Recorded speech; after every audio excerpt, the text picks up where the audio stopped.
Muy buenos días, mi nombre es José Rodríguez y hoy les vengo a hablar y a presentar sobre el análisis del PIB. Sobre dando la introducción, sí, hemos visto que en los últimos 12 años de Colombia hemos presentado varias variaciones en la economía real del país, pues a raíz de los factores que estaremos viendo, pero también hemos tenido en cuenta que se han presentado, sobre todo la más importante, creo yo, que es la pandemia que hubo. Así que vamos a ver un poquito más sobre qué se trata esto. Sí, estamos viendo sobre el PIB, sobre la oferta. El PIB es el Producto Interno Bruto de la economía colombiana. Sí, ahí mismo estamos viendo desde el año 2010 al 2022. Han presentado unas variaciones muy diversas que de color azul vemos las tasas de crecimiento y en color naranja la tasa de variación. A medida Colombia se basa en ser un país tercermundista, ¿sí? Entonces, ¿qué es lo que pasa?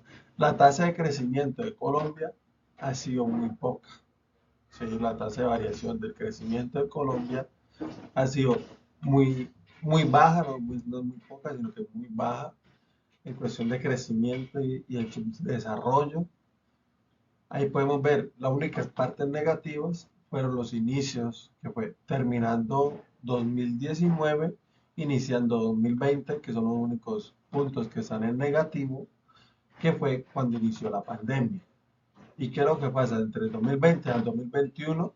Porque hubo una tasa de crecimiento tan alta y una variación tan alta, fue porque ahí fue donde todo se volvió a reconstruir las tasas, o sea, por así decirlo, intentamos volver a una normalidad en la cual Colombia tuvo una muy buena variación en su Producto Interno. Acá vemos un poquito más de lo que dice, que en la gráfica anterior vista podemos analizar de forma notoria que en cada año gráfico hay un aumento positivo, pero en las cuales que entre el periodo del 2019 hasta el 2022 hubo una variación mayor y una variación menor en las cuestiones de los periodos de la pandemia. Bueno, en la economía los factores tanto primario, secundario y terciario también juegan un papel bastante importante en Colombia, ya que Colombia se considera un país que tiene las tres variaciones de los tres sectores. Ha sido siempre un país distinguido por eso, por tener siempre sus frentes, tanto en los tres sectores que hemos podido tener. Acá podemos ver en la gráfica un poquito de eso.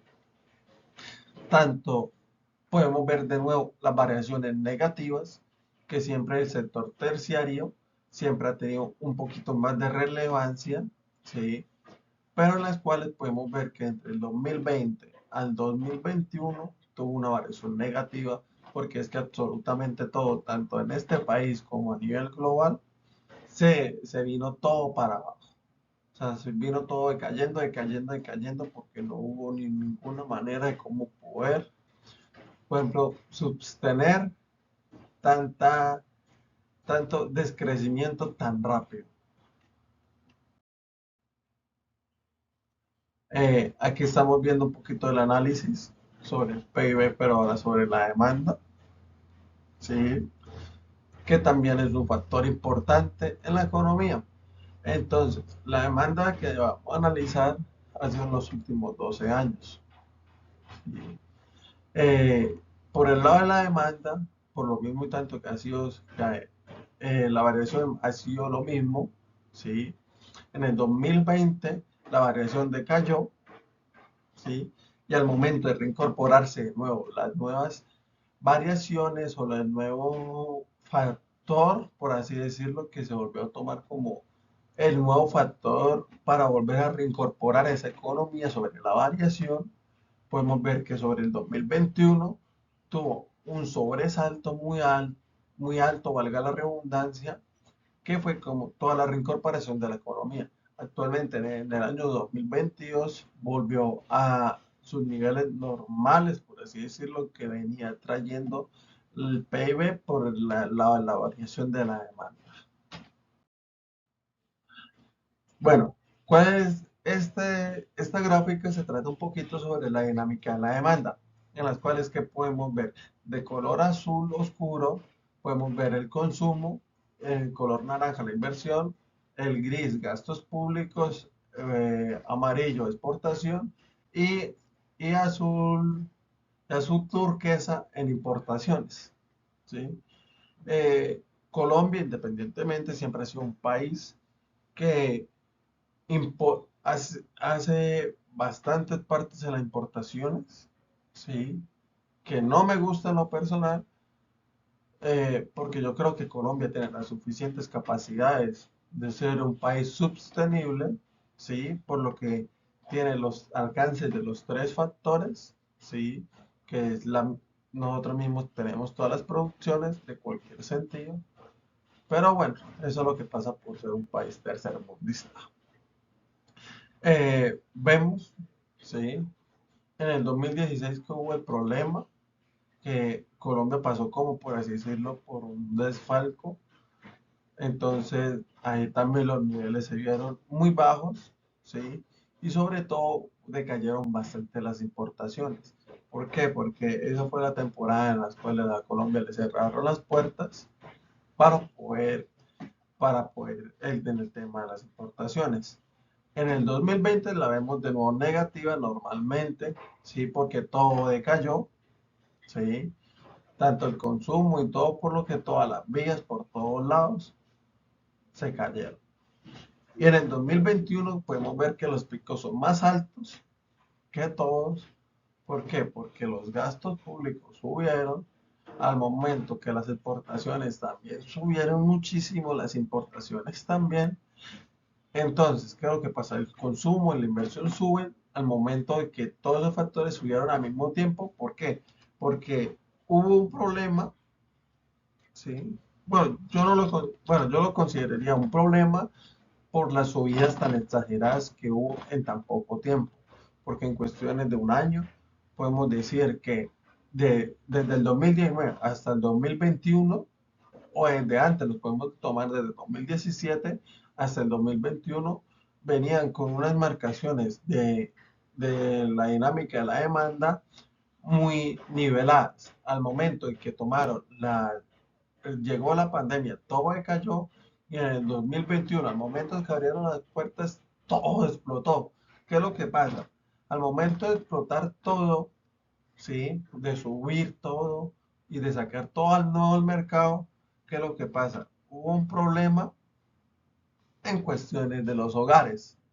¿Qué es lo que pasa? Al momento de hacer eso, la tasa de desocupación, el salario mínimo no estaba alcanzando para absolutamente nada, porque al momento de que todo de nuevo volvió a salir al mercado, todo salió con nuevos precios, nuevos valores, para poder como restablecer esa economía. ¿Qué es lo que pasó? El salario mínimo de los hogares no se restableció con esa economía, sino que se siguió manteniendo. Entonces, ¿qué es lo que pasa? Entonces, ahí es donde hubo un problema de conflictos sobre el mercado de los hogares, sobre las situaciones que presentan los hogares. ¿Por qué?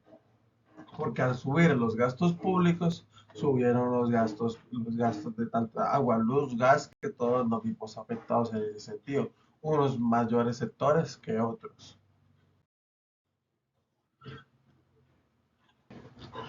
Bueno, continuamos. ¿Cómo se define el cálculo del IPC y el deflactor del PIB?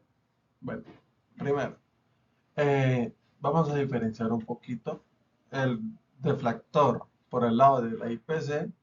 Tengamos en base que es lo que se define eh, los gastos de consumo que representan los hogares como vestuario, gastos financieros, gastos públicos, gastos que se generan, ¿sí? En cada una de las familias. El deflactor del PIB se utiliza en los bienes que producen en los otros sectores y el PI y el IPC, el deflactor del IPC, son los bienes que se consumen. ¿Sí? O sea, utiliza el PI y se utiliza más en los bienes que se consumen que en los que se producen. Aquí en esta gráfica podemos ver un poquito como de las variables, ¿sí? Eh, que el deflactor tuvo unas subidas, tuvo un muy buen constante de variaciones, mientras que podemos ver, ¿sí? Eh, el crecimiento del deflector se debió a la subida que tuvo el PIB corriente, ¿sí? Entonces, al momento en que los bienes de producción aumentaron, el deflactor aumentó con ellos. Eh, Porque podemos ver que en las únicas subidas que ha tenido el deflactor es en el momento en que PIB, que es el que utiliza los gastos que se producen, cuando sube, consigo subiendo los deflactor. Bueno, vamos a ver qué relación tienen entre ellos dos. Como dice la diapositiva, el deflactor de PIB mide los precios de todos los bienes y servicios producidos, mientras el IPC solo mide los precios de los bienes y servicios comparados por los consumidores. Ejemplos, el precio de los bienes comparados por las empresas está reflejado en el deflactor del PIB, más no en el IPC. ¿Cuál es la relación que hay entre ellos? Que se enfocan hacia un mismo punto. ¿Sí? ¿Que cuál es? Hacen las mediciones de tanto los bienes y servicios, sino que el PIB se centra más profundo a mirar todo en general en cuestión de los precios de los bienes y servicios. Mientras que el IPC simplemente mide nomás, o sea, no profundiza, no hace nada, sino que simplemente mira los bienes y servicios normales. Bueno, acá en esta diapositiva podemos ver un poquito sobre el TGP, que es la tasa global de participación, un poquito de la tasa de ocupación, un poquito de la tasa de desocupación en estos 12 años. Podemos ver que su variación no hubo ninguna, ¿sí? Sus variaciones fueron crecientes. ¿Por qué? Porque podemos ver que a lo largo de estos años hubo un pequeño aumento, menos en la tasa de desocupación, que la tasa de desocupación sí bajó. En los cuales, ¿qué podemos mirar acá? Acá hay un balance, sí, creo que está pasando actualmente, la tasa de desocupación está subiendo. Entonces, ¿qué es lo que pasa? Al momento de aumentar, la tasa de ocupación también aumenta, mientras que la tasa de desocupación disminuye, ¿sí? ¿Y qué es lo que pasa con la tasa global de participación?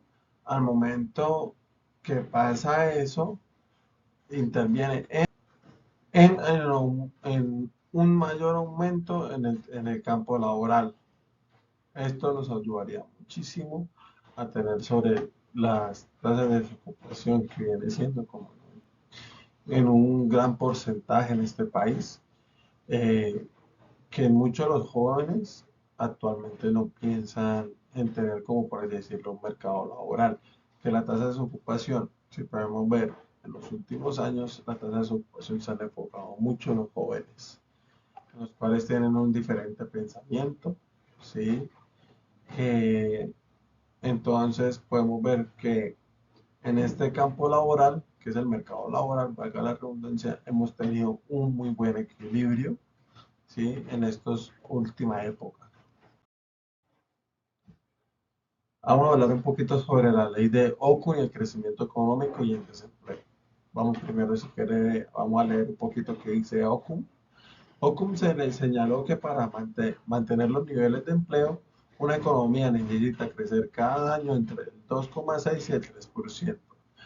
Cualquier crecimiento inferior significa un incremento del desempleo debido a la mejora de la productividad.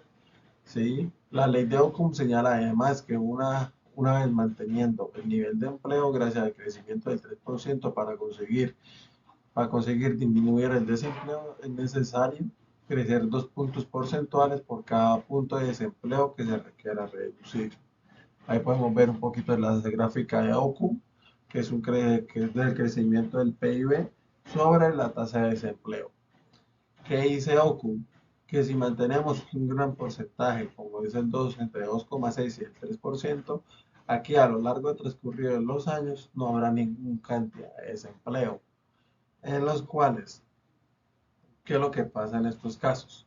Al momento de disminuir las tasas de desempleos, va a haber una mayor productividad hacia las empresas, hacia el Estado. ¿Por qué? Porque vamos a tener un mayor alcance sobre el crecimiento y me parece muy bien reflejado, sobre todo es con una buena cantidad de porcentualidad para poder, como una gran idea, para poder sobre esa tasa de desempleo.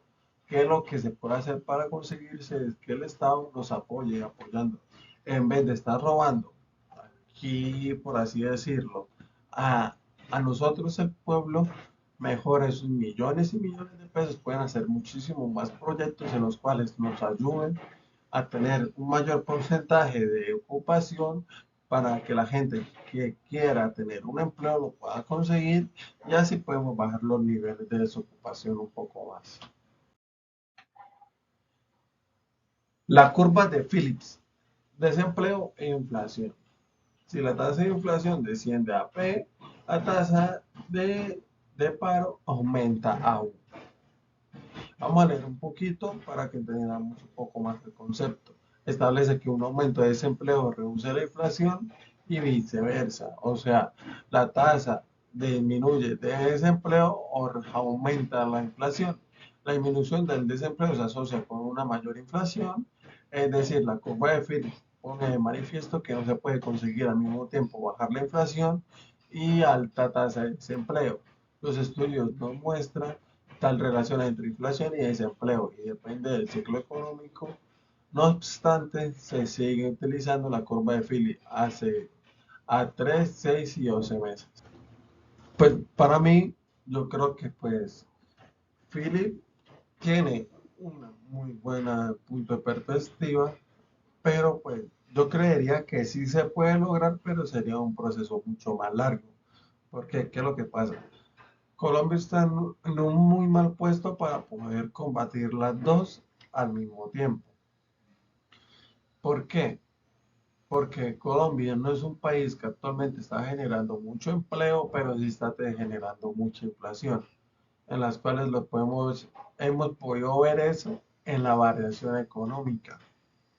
¿Por qué? Porque podemos ver que sobre todo, pues, lo más común y lo más cotidiano que de pronto nos podemos fijar más en la variación del mercado de los productos agrícolas, que a los días, por ejemplo, suben